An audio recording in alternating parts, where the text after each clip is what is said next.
नमस्कार, मी वर्षा नलवडे देशमुख। महाराष्ट्राचे महानिर्णय या विशेष कार्यक्रमात तुमचं मनपूर्वक स्वागत करते। सुरुवातीला पाहूयात एक महत्त्वाची बातमी।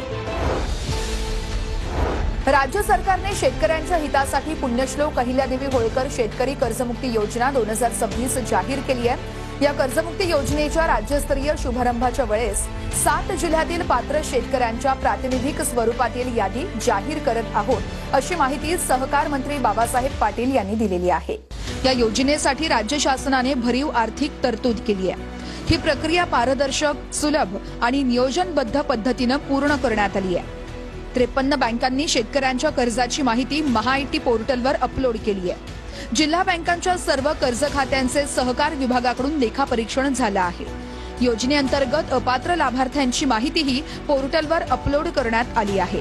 पात्र लाभार्थ्यांची अंतिम यादी तयार करण्यात आली आहे। पहिल्या टप्प्यामध्ये 7 जिल्ह्यांमधील 532 पात्र लाभार्थ्यांची प्रातिनिधिक यादी प्रसिद्ध करण्यात आली आहे। पात्र शेतकऱ्यांना आधार प्रमाणीकरणासाठी SMS पाठवला जाईल। पात्र लाभार्थ्यांच्या याद्या ग्रामपंचायत, सहकारी संस्था आणि बँकांमध्ये प्रसिद्ध केल्या जातील। सर्व जिल्हा बँकांमधील पात्र लाभार्थ्यांची प्रक्रिया 31 जुलै 2026 पर्यंत पूर्ण होणार आहे। त्यानंतर पात्र लाभार्थ्यांच्या बँक खात्यात पैसे जमा केले जातील।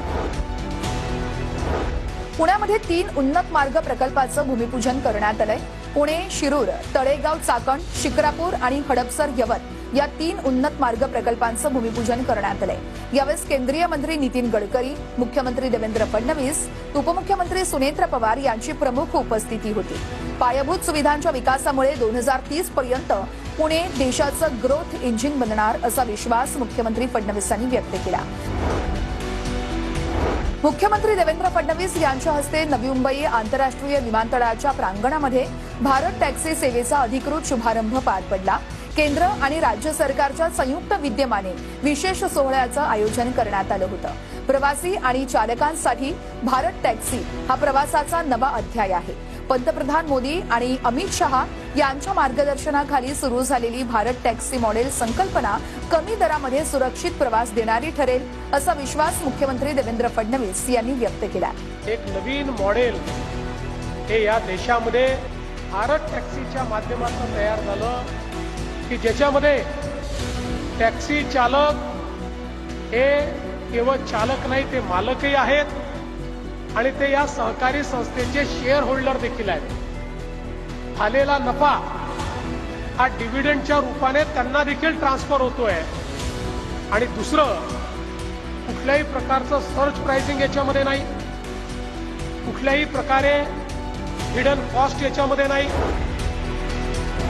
मुंबईमध्ये क्वांटम टेक्नॉलॉजी फॅकल्टी डेव्हलपमेंट कार्यक्रमाच्या समारोपाच्या वेळेस मुख्यमंत्री देवेंद्र फडणवीस यांनी ऑनलाईन मार्गदर्शन केलेलं आहे। AI, सेमीकंडक्टर आणि क्वांटम तंत्रज्ञान हे भविष्यातील विकासाचे 3 प्रमुख आधारस्तंभ ठरणार आहे। या क्षेत्रामध्ये महाराष्ट्राने मोठ्या प्रमाणावरती कुशल मनुष्यबळ तयार करणं आवश्यक आहे, असं मुख्यमंत्री देवेंद्र फडणवीस म्हणाले। यावेळेस प्रमुख अधिकाऱ्यांची देखील उपस्थिती होती। पंढरपूरमध्ये आषाढी वारीत वारकऱ्यांच्या आरोग्य सुरक्षेला सर्वोच्च प्राधान्य देण्यात आलेलं आहे। वारीच्या इतिहासामध्ये पहिल्यांदाच गंभीर रुग्णांसाठी एअर अँब्युलन्सची सुविधा उपलब्ध करून देण्यात आली आहे। लाखो भाविकांच्या उपस्थितीमध्ये आपत्कालीन परिस्थितीमध्ये रुग्णांना कमी वेळामध्ये उच्चस्तरीय रुग्णालयात उपचार घेणं शक्य आहे। त्यामुळे यंदाची आषाढी वारी अधिक सुरक्षित, सुसज्ज आणि आरोग्यदृष्ट्या सक्षम ठरली आहे। पंढरपूरमध्ये आषाढी वारीनिमित्त उपमुख्यमंत्री एकनाथ शिंदे यांनी जिल्हा प्रशासनाकडून तयारीचा आढावा घेतला। कायमस्वरूपी उपाययोजना करण्यासाठी अधिकाऱ्यांसोबत चर्चेनंतर शिंदेंनी 5 कोटींचा निधी जाहीर केला। वारी ही वारकऱ्यांसाठी स्वच्छ, सुंदर, निर्मळ आणि आरोग्यदायक वारी व्हावी म्हणून सर्वांनी एकत्रितपणे काम करावं, असं आवाहन उपमुख्यमंत्री शिंदेंनी केलंय। चंद्रभागा नदीमध्ये बोटीतून फेरफटका मारून ठिकठिकाणी केलेल्या सोयी सुविधांचा शिंदेंनी आढावा घेतलाय। अमृत भारत स्टेशन योजनेअंतर्गत महाराष्ट्रातील बारामती आणि नांदुरा या 2 पुनर्विकासित रेल्वे स्थानकांचं लोकार्पण करण्यात आलं। बारामती रेल्वे स्थानकाचा पुनर्विकास हा केवळ स्थानकाचा कायापालट नसून बारामतीसह संपूर्ण पश्चिम महाराष्ट्राच्या विकासाला नवी गती देणारा टप्पा आहे, असं उपमुख्यमंत्री सुनेत्र पवार म्हणाल्या। महाराष्ट्राचे महानिर्णय या विशेष कार्यक्रमात आता वेळ झाली इथेच थांबण्याची। नमस्कार।